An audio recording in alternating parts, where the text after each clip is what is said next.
오늘은 8월 13일 수요일 저녁 예배 시간인데 우리 계속해서 라오스 팀들이 지금 이렇게 아주 하루 종일 새벽부터 밤늦게까지 주의 이름으로 사랑하고 헌신하고 수고하는 그런 영상과 사진들을 계속 보내주면서 아주 주의 이름을 함께 나누는 귀한 시간을 갖고 있습니다. 오늘 수요 예배 시간에는 우리가 지난 주일날 그랬던 것처럼 세상이 혼탁하고 막 어지럽고 복잡하고 그럴수록 더욱 우리는 본질에 충실하자, 그렇게 함께 말씀을 나누었습니다. 그래서 지난 주일날 함께 그동안에 나누었던 여러 가지 아주 기본적 중요한 내용들 중에 몇 가지를 표로 만들어서 함께 이렇게 다시 한번 정리하는 시간을 가졌고, 오늘도 이어서 몇 가지 표를 가지고 아주 기본적이고 중요한 요소들을 다시 한번 정립하면서 어느 상황, 어느 여건, 어느 환경에서도 흔들리지 않고 넉넉히 이겨갈 수 있는 아주 믿음의 그런 풍성한 시간을 갖기 위해 오늘 성경 말씀을 몇 가지 간단한 표로 준비된 것을 지난번에 이어서 다시 또 보려고 합니다. 첫 번째로 같이 보려고 하는 것은 우리가 여러 차례 나눴습니다만 표를 가지고 다시 한번 아주 완벽하게 이렇게 정리가 됐으면 좋겠다 하는 생각인데, 첫 번째 표의 제목은 하나님의 목적, 이런 뜻입니다. 그래서 목적을 가지신 하나님. 하나님은 뭘 가지고 계시다고요? 목적을 가지고 계시다. 그래서 우리가 지난 시간에 주일날 함께 나눌 때 이렇게 같이 말씀을 나눴습니다. 창조가 먼저이냐 아니면 성경이 먼저냐, 이렇게 말씀드렸죠, 그렇죠? 그랬을 때 설계도 시각으로 볼 거냐 사진 시각으로 볼 거냐, 그죠? 하나님은 창조하실 때 아무 계획, 아무 생각 없이 그냥 창조한 게 아니라 완벽한 계획, 완벽한 생각을 가지시고 창조하셨다. 마치 집을 짓는 사람들이 먼저 뭘 준비하죠? 설계도를 준비하잖아요. 그러니까 준비된 설계도를 가지고 그 설계도에 의해서 집을 짓게 마련이죠. 마찬가지로 하나님이 사람의 집이라고 말할 수 있는 이 우주를 창조할 때 그냥 창조한 것이 아니라 어떤 목적, 어떤 의도, 어떤 계획을 가지고 거기에 맞추어서 창조했다. 그걸 우리는 설계도 시각이다. 성경은 어떻게 봐야 된다? 설계도 시각으로 봐야 된다. 그래서 엄밀하게 말하면 창조가 먼저 있었던 것이 아니라 성경이 먼저 있었다. 창조하시는 하나님의 머릿속에 이미 뭐가 있는 거다? 하나님의 계획. 다시 말하면 성경이 하나님의 이미 의지 속에 들어있는 거죠. 그래서 우리는 성경을 설계도 시각으로 볼 때에 하나님의 의도가 뭔지 궁금해지고 그 의도를 알아가게 되어 진짜 믿음이 만들어진다, 이렇게 말씀을 드렸습니다. 이제 그런 하나님의 계획, 하나님의 의도를 가지고 있기 때문에 하나님은 창조할 때 어떻게 하신다? 첫 번째 나와 있는 것처럼 목적적 창조. 하나님은 목적을 가지고 창조를 하셨다, 이렇게 얘기가 되겠습니다.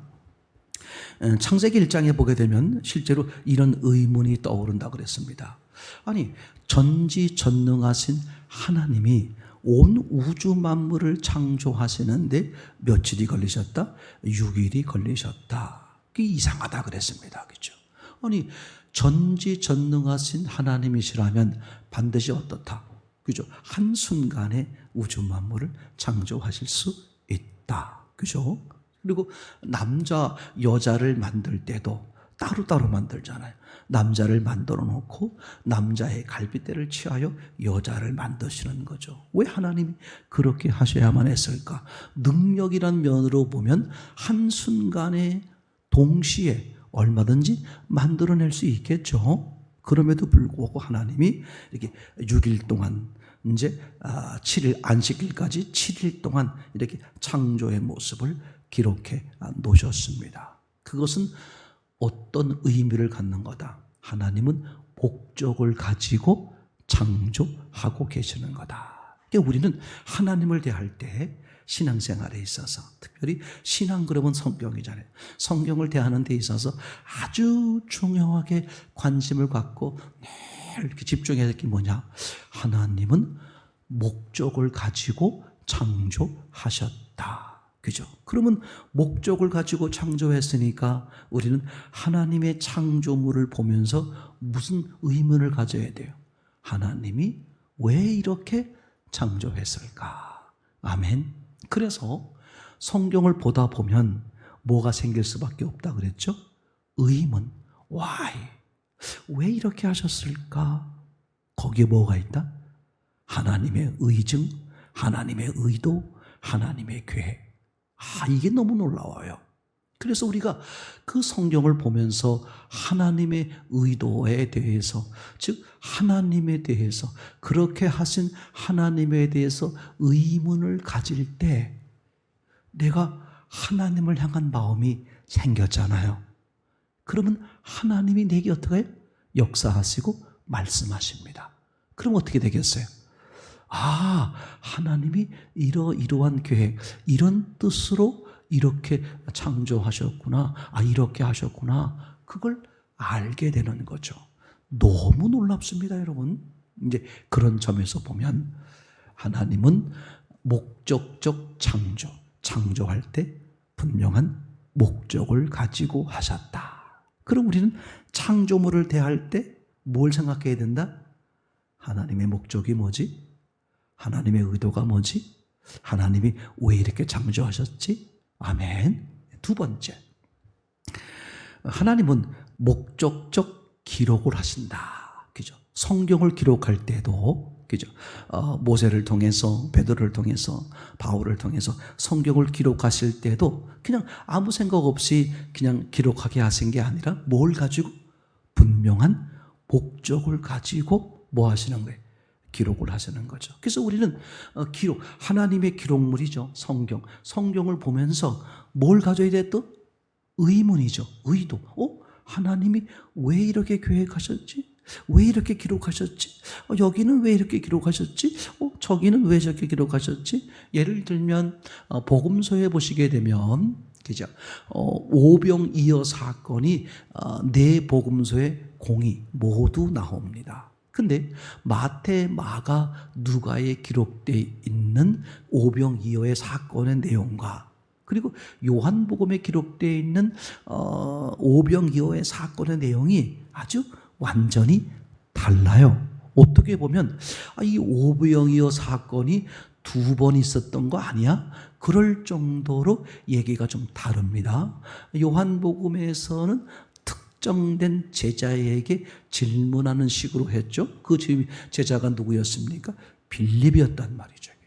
그러니까 똑같은 사건을 왜 요한복음에서는 완전히 다르게 기록하고 있을까? 무슨 기록? 목적적 기록. 아멘. 그러면 하나님은 여기서 말씀하시려고 하시는 목적, 의도가 다르기 때문에 어떻게 돼요? 우리는 요한복음을 통해서 요한복음에 기록되어 있는 오병이어 사건은 우리에게 뭘 말씀하시는 건가? 그 의문을 갖고 하나님을 향할 때 성령께서 역사해 주셔서, 그죠? 우리가 그 뜻을 알게 되고 그 뜻을 준행하는 그런 삶이 되는 거잖아요. 요한복음 20장 31절에서도, 그죠? 요한이 이렇게 하나님의 음성에 따라서 이 요한복음을 기록하면서 그렇게 말하고 있었죠. 이러이러한 많은 예수님이 하신 일들이 있었는데 몇 가지를 골라서 기록을 했다는 거예요. 그것은 요한이 자기 입맛대로 골라서 기록했다, 그런 걸 말하려고 그러는 것이 아니라 하나님이, 성령께서 요한을 통해서 그렇게 기록하게 하셨다, 그런 얘기가 되겠죠. 그러면 하나님은 왜 요한에게 요한복음을 기록하게 하셨을까? 그죠? 요 골라 몇 가지 사건을 통해서 어떻게 하려고, 한마디로 말하면 영생, 구원받게 하기 위해서 기록하셨다, 이렇게 말하고 있는 거죠. 그러니까 하나님의 기록에는 반드시 뭐가 있다? 목적이 있다. 왜 이렇게 기록했을까? 왜 저렇게 기록했을까? 우리 항상 하나님의 말씀, 기록을 대할 때 하나님의 의도가 뭘까? 그 의문, 궁금증을 가지고 성경을 대하는 거 아주 중요합니다. 그럴 때 뭐가 들린다고요? 하나님의 음성이 들리는 거거든요. 이게 너무 중요한 게 뭐냐면요, 내가 아무 생각 없이 내가 오늘 몇 장 읽어야 된다, 그냥 읽자, 이렇게 하다 보면, 그죠? 의문, 알고 싶어 하는 그런 의문 없이 읽다 보면 그냥 휙휙 지나가는 경우가 아주 많아요. 그런데 나는 오늘 내가 성경을 읽는 것은 주님의 의도, 주님의 뜻을 알고 싶어서입니다. 그러니 이렇게 읽어 내려갈 때 주의 뜻을 알아지게 해 주옵소서, 그렇게 알고 싶어하는 마음을 가지고 성경 기록을 보는 거잖아요. 그러면 목적적 기록, 하나님이 왜 이렇게 기록했을까? 그죠? 그 사람에게 그걸 알아볼 수 있도록 역사하는 거 너무 놀랍잖아요. 세 번째는 뭐냐면 목적적 역사, 그죠? 하나님은 역사하실 때 아무 생각 없이 하는 것이 아니라 반드시 뭘 가지고 한다? 분명한 목적을 가지고 역사를 하신다. 그죠? 하나님이신 예수님이 인간으로 오시는데 그 태어난 장소가 어디예요?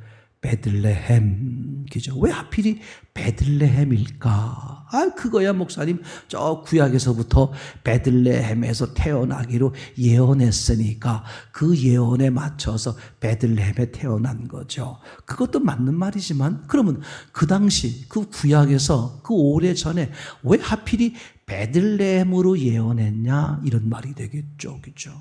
그러니까 하나님이 그냥 인간으로 오시는 걸, 즉 역사를 그냥 아무렇게나 한 것이 아니라 분명한 목적을 가지고 하신 것이다. 그러니까 왜 베들레헴에 태어나느냐? 그 베들레헴의 이름이 뭐였습니까? 떡집이었죠. 예수님이 어디에 태어났어요? 떡집에 태어났어요. 그래가지고요, 그 예수님이 이제 어떻게 됐습니까? 베들레헴에서 방을 얻으려고 그랬는데, 예수님 태어나기 전에 엄마가 방을 얻으려고 그랬는데, 그죠? 빈 방이 없었어요. 그래서 어디로 갔습니까? 마구간에 가게 됐잖아요. 그죠? 마구간에 어디에 누웠죠? 밥통, 그 짐승 밥통에 누이게 되었습니다. 근데 너무 놀라운 사실이 베들레헴이 떡집이죠. 그럼 떡집에 있는 밥통에는 뭐가 있겠다? 떡이 있겠다. 그러니까 예수님은, 그죠? 하나님이신 예수님이 이 땅에 오셨는데 무엇으로 오셨다? 떡으로 오셨다, 그런 말이죠. 그리고 요한복음 6장에 가면 뭐라고 말씀하세요? 나는 하늘에서 내려온 산 떡이니 나를 먹는 자는 영생하리라. 이게요, 우리가 다 지금 알고 있는 내용이기 때문에 고개가 끄덕끄덕 걸어지는 거지만, 이걸 처음 대한다고 생각해 보세요. 와, 하나님이 이런 계획을 가지고 역사하는 것을 그냥 막 아무렇게나 생각 없이 하시는 게 아니라 어떻게 분명한 목적을 가지고 뭐 하셨다? 이렇게 역사하시는구나. 그러면 병을 고치거나 죽은 사람을 살리거나 어떤 상황에 있을 때 예수님이 뭘 하시거나 그런 사건들을 가만히 보면 반드시 뭐가 있다. 이렇게 사건을 이렇게 하시는 예수님의 의도가 있다, 이런 얘기가 되겠죠. 그 베들레헴 사건 이야기했습니다만, 그죠? 너무 상상할 수 없을 정도로 너무 그 놀라운 장면 같은 거 실제로 우리가 다 이제 보게 되겠죠. 그러니까 하나님은 하시는 모든 것, 그게 창조가 됐든 기록이 됐든 다시 말하면 역사가 됐든 반드시 뭐가 있다? 분명한 목적이 있으시다. 근데 너무 놀라운 사실이 뭔지 알아요? 그 목적이 우리에게 좋은 거다 나쁜 거다? 상상할 수 없이 좋은 거다. 잘 들으세요. 어떤 사람들은 그게 뭐 좋아요?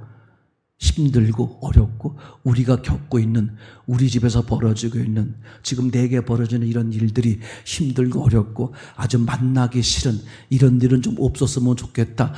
그런 지긋지긋하고 무섭고 두려운 일인데요. 그럴 수 있습니다. 아니에요. 하나님이 간섭해서 벌어진 일이기 때문에 그 어떤 것도 우리에게 유익하기 때문에 하나님이 뭐 하시는 거예요? 창조하신 것이고 기록하신 것이고 역사하신 것이다. 그러면 그것을 하나님의 관점으로 보는 게 대단히 중요해요. 사람의 관점이나 세상의 관점으로 보면 다 그냥 기억하고 싶지 않고 얼른 지나갔으면 좋겠고 만나지 않았으면 좋을 만한 그런 사건과 일들이 얼마든지 있을 수 있어요. 그 100% 속는 겁니다. 어떤 일도 어떤 사건도 하나님이 사인하셔서 벌어지는 일이기 때문에 반드시 우리에게 뭐가 유익함이 있으시기 때문에 하나님이 그렇게 역사하시고 허락하시는 것이다. 아멘. 그러면 우리는 그 상황에서 뭘 보는 거예요? 선하신 하나님을 보는 거야. 아멘. 사람 보면 실망하고요. 사람 보면 두렵고요. 사람 보면 부끄럽고 사람 보면 창피합니다. 절대 그거 악한 영에 속는 거예요. 그래서 정신적 어려움이 오는 것이고 여러 가지 육체적 어려움이 오는 거거든요. 제 말이 되겠습니까? 우주 만물을 창조하신, 나보다 나를 더 사랑하시는 그 하나님의 선하신 계획을 믿고 이 속에서, 이 아픔의 일들 속에서 하나님이 나를 향하신 선하신 계획이 뭘까? 그걸 궁금해하고 그걸 의문을 갖고 그걸 알기를 원하는 마음 가질 때 상상할 수 없는 하나님의 은혜가 그 사건 속에서 그 사람에게 임하게 되고, 어떤 땐 그때 바로 임하기도 하고 어떤 땐 답이 없는 거예요. 근데 5년쯤 지나서 아하 그래서 그랬구나 이런 것도 있고요. 어떤 분은 20년 30년 지나서 보니까 이래서 이랬구나. 그때 그게 계기가 되었구나. 반드시 하나님은 선하신 계획을 가지고 역사하는 거거든요. 그러니까 우리가 할 일은 뭐예요? 그 선하신 하나님의 역사하심을 우리가 알아가는 거예요. 알아가면 믿어지고 믿어지면 그렇게 살아갈 거 아니겠습니까? 그죠? 이 목적적 세 가지를 평생 잊지 마세요. 제가 농담 삼아 드리는 말씀, 엄마 이름은 잊어버리더라도 이 세 가지 절대로 목적은 잊어버리지 말라. 목적적 창조, 목적적 기록, 목적적 역사. 아멘. 우리 한번 해보겠습니다. 시작. 목적적 창조, 목적적 기록, 목적적 역사. 단어를 외우지 말고 지금 우리가 함께 나누고 있는 이 말씀의 의미를 완전히 여러분 삶의 자락에 깔아놓으세요. 그러면 혼탁하고 혼란스럽고 어찌할 줄 모르는 그 사람들의 상황 속에서도 나는 뭐가 보여? 번연한 갈 길이 보여, 길이 보여요. 아멘. 예수 그리스도가 확연합니다. 해결책이 확연하게 보이고 위로가 보이고 힘이 보이고 능력이 보이고 생명이 보이는 거거든요. 아멘. 또 한 가지 표를 보도록 하겠습니다. 이번에는 하나님의 의도, 그죠? 하나님의 의도를 이제 우리가 같이 또 이제 표로서 정리하고, 이번에 이 하나님의 의도는 혹시 아버지 이름을 잃어버리는 한이 있더라도 이 하나님의 의도 세 가지는 절대 잊지 마라. 엄밀하게 말하면 잊지 말라는 말보다는 이게 여러분의 믿음으로 믿어지기를 정말 소원합니다. 첫째는 뭐냐? 하나님은 나보다 나를 더 잘 아신다. 조금 길게 설명하면, 그죠? 세상에서 나를 가장 잘 아는 사람이 누구겠어요? 나죠. 부모님보다도 내가 내 속마음을 더 잘 알잖아요. 그런데 내가 나를 가장 잘 안다고 자부하는데 그렇지 않다는 거예요. 내가 나를 아는 것보다 누가 나를 더 잘 아신다? 하나님은 나를 더 잘 아신다. 나는요, 내가 나를 아는 것 같아도 아주 조금 아는 것 뿐이에요. 또 잘못 아는 것도 얼마나 많아요. 그런데 하나님은 전지전능하시기 때문에, 그죠? 나를 만드신 분이기 때문에 나를 정확히 아십니다. 아멘. 그래서 그 하나님 앞에 나아가는 사람은 다 반드시 사는 역사가 있는 거예요. 이게 참 놀라운 거예요. 여러분들이 어떤 상황, 어떤 환경에 처했더라도, 맞습니까?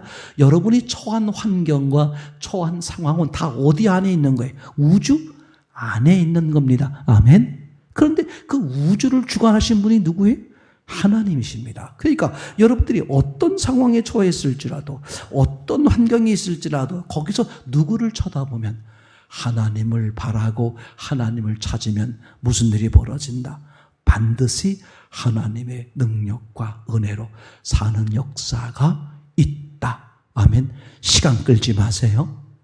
오만 쪽으로 그 12년 혈류병 여인처럼, 그죠?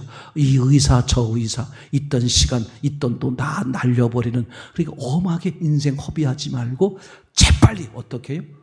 예수 그리스도만이, 이 환경을 아시는 예수님, 이 상황을 아시는 예수님, 그죠? 내가 어떤 상황과 어떤 어려움과 어떤 일들에 처했을 때 주님이 뭐라 그러는 거예요? 그때 내게 요한복음에 개별적으로 말하는 거예요. 얘야, 지금 네가 처한 그 환경, 네가 처한 그 힘든 거, 어려운 거, 그거 두려워하지 마. 내가 그 문제를 이겼어. 이미 해결했어. 이겼다는 게 뭐야?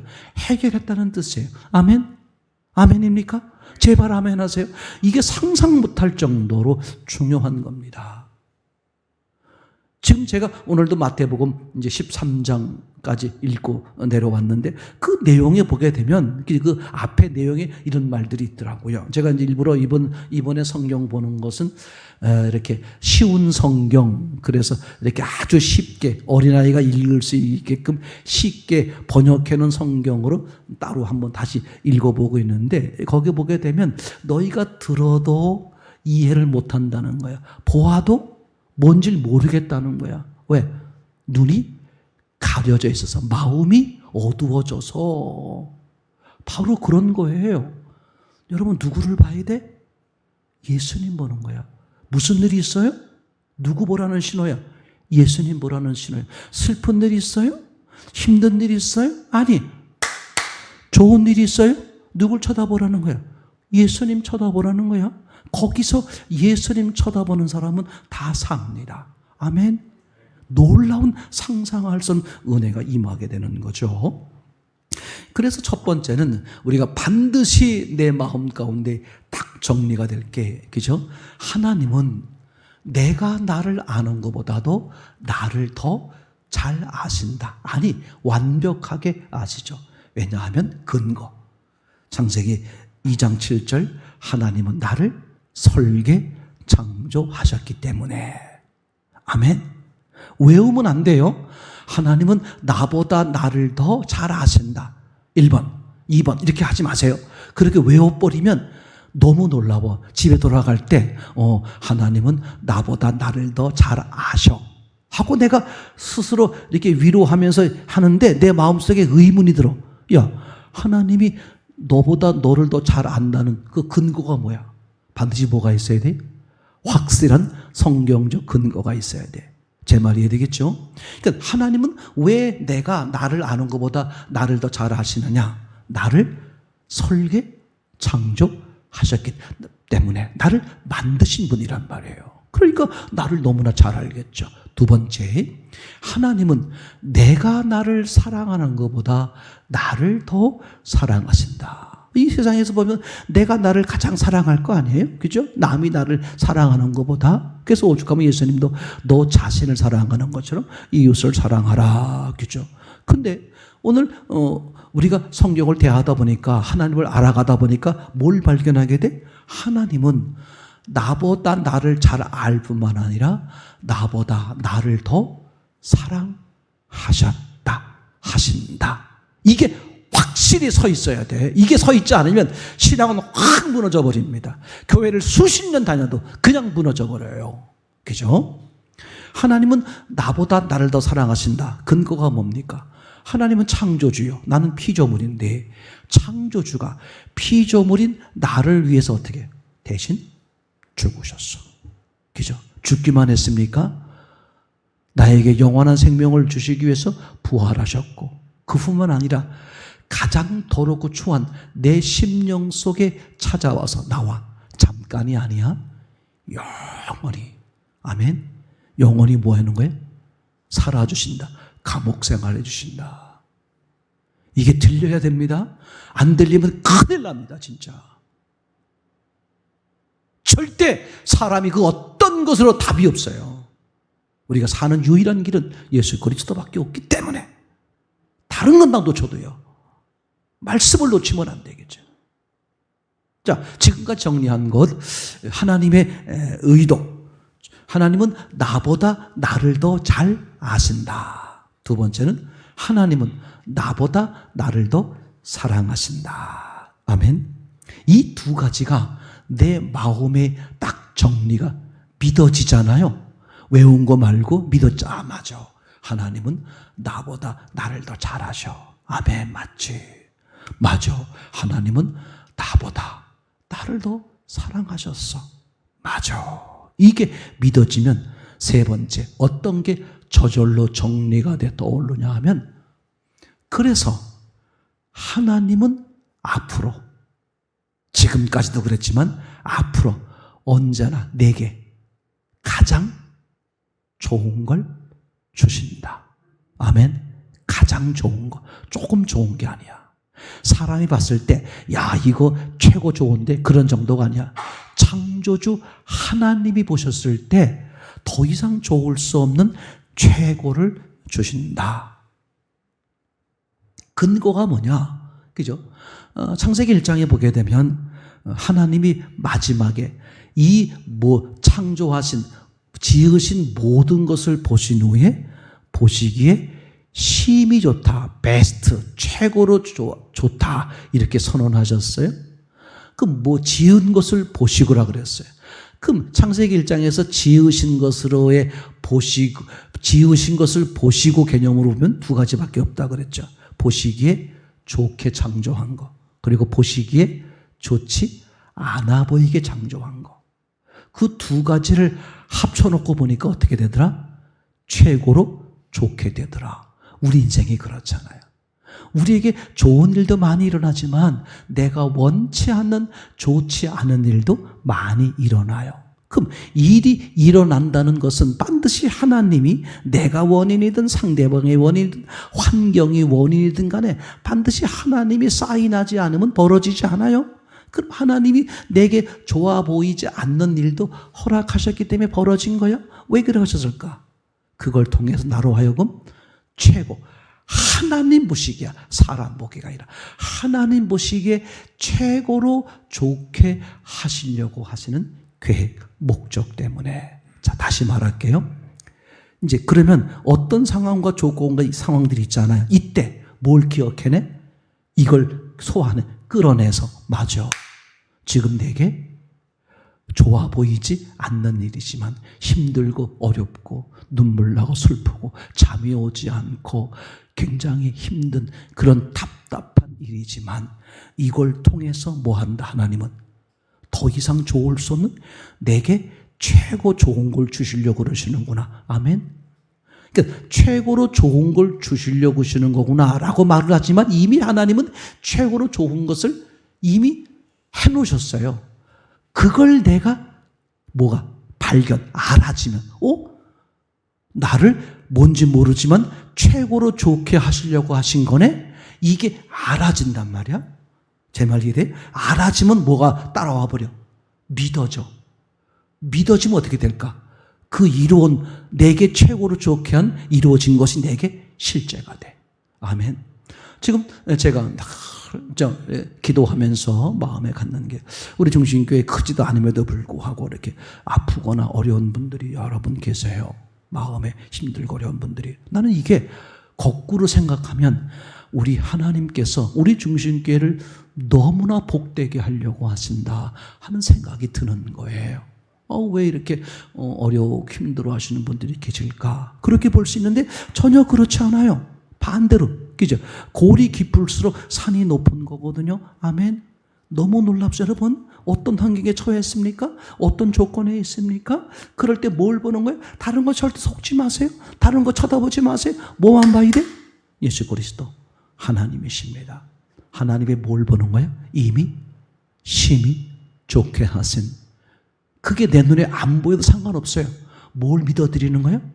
그 하나님의 신실하심을 믿어드리는 거야. 그러면 그 당시 상황은 모르더라도 1년 후, 5년 후, 10년 후, 20년 후 반드시 나도 모르게 또는 내가 알게 어떻게 하신다? 와우, 그래서 이렇게 하셨구나. 그래서 이게 이 은혜를 잊게 되었구나. 여러분, 절대 요거 속지 마세요. 이거 확실합니다. 하나님은 어느 한 부분에서라도 신실함이 희미해지면 그건 더 이상 하나님이 아니에요. 맞습니까? 하나님은 완전한 신실함이십니다. 하나님은 이미 모든 걸 다 내 삶에, 여러분의 삶에 모든 걸 다 뭐 하셨어요? 이루어 놓으셨어요. 에베소서 1장 4절, 5절, 6절이라고 그랬지 않습니까? 흠없고 거룩하게 이미 하셨고 아들 예수 그리스도의 십자가와 부활을 통해서 그래서 어떻게 하나님의 자녀로 삼으셨어요. 그럼 하나님의 자녀라는 게 뭐야? 결국은 흠없고 거룩한 것이고 완전한 거예요. 세상을 이기신 것이고, 그죠? 세상이 감당할 수 없는 것이고 최고의 존재가 된 것이죠. 하나님의 모든 유업을 예수 그리스도와 함께 누릴 수 있는 자격과 은혜를 가진 거잖아요. 맞습니까? 그게 이미 주님이 어떻게 다 이루어 놓으셨다. 그럼 우리는 이런 사건과 상황들을 통해서 뭘 발견하는 거예요? 이미 이루어 놓으신 그 주님을 알아지는 거예요. 그래서 하나님이 이렇게 하셨구나. 맞아. 알아지면 믿어진다니까. 믿어지면 그대로 임해요. 이게 알아지지 않으니까 자꾸 어딜 쳐다보느냐. 이 사람 쳐다보고 저 사람 쳐다보고 이렇게 하면 좋대 저렇게 하면 좋대. 그냥 자기 나름대로 막 이걸 해결하고 이거를 어떻게 완벽하게 하려고 골천번 다 용쓰다가 인생 마감하는 거예요. 우리는 누굴 쳐다보는 거예요? 신실하신 하나님. 아멘. 어떤 환경과 조건 가운데 어떤 일들 속에서도 뭘 보는 거예요? 신실하신 하나님. 이미 가장 좋게 이루어 놓으신 하나님의 신실함을 알아가는 거예요. 맞습니까? 그런 풍성한 은혜를 누리는 저와 여러분 되기를 참으로 소원합니다.